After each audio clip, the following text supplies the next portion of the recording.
This video is focused on the details of how a pressurized water nuclear reactor works.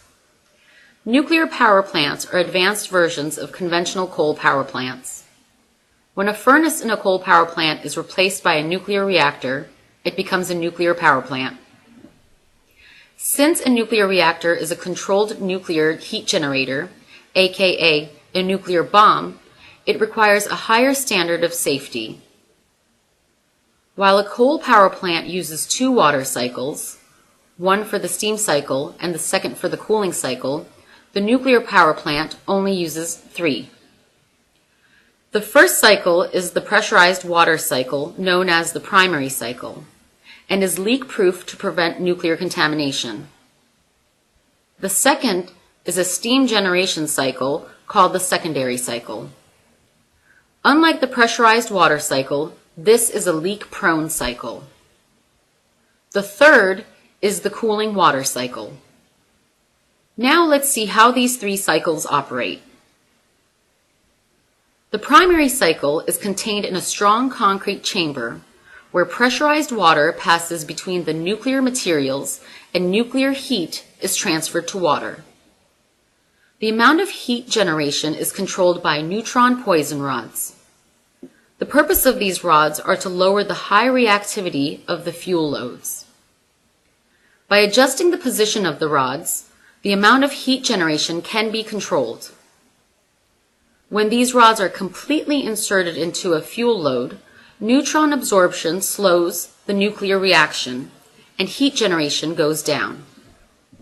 This is demonstrated by changing the background color of the core. When the rods are pulled out, the temperature rises. Temperatures may reach 225 degrees centigrade. This is indicated by the red color of the core in the background. When the rods are completely inserted into the nuclear load, the temperature decreases. This is indicated by the yellow color of the core in the background. Because high water pressure is maintained in the chamber, the water in this cycle stays as water even when temperatures exceed the boiling point.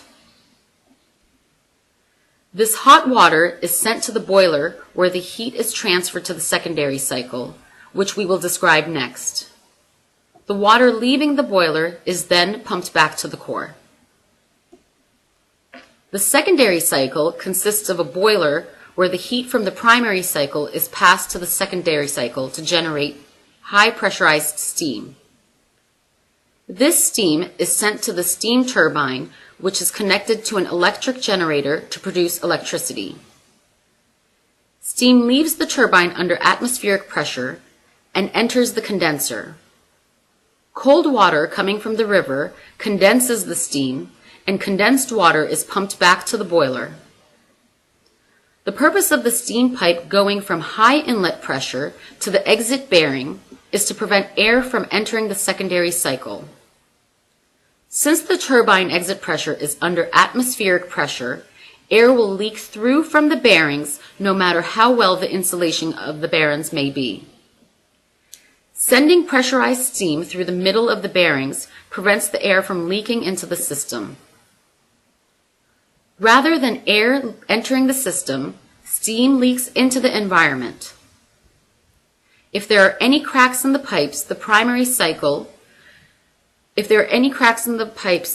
cycle, nuclear contamination will leak into the secondary cycle and then the environment. The cooling cycle will take the cold water coming from up the river and will cause the steam coming from the turbine to condense. Heated water is pumped to the downstream part of the river as waste heat. It's interesting to know that 2/3 of the heat generated by coal or nuclear power plants is sent to the environment as waste heat.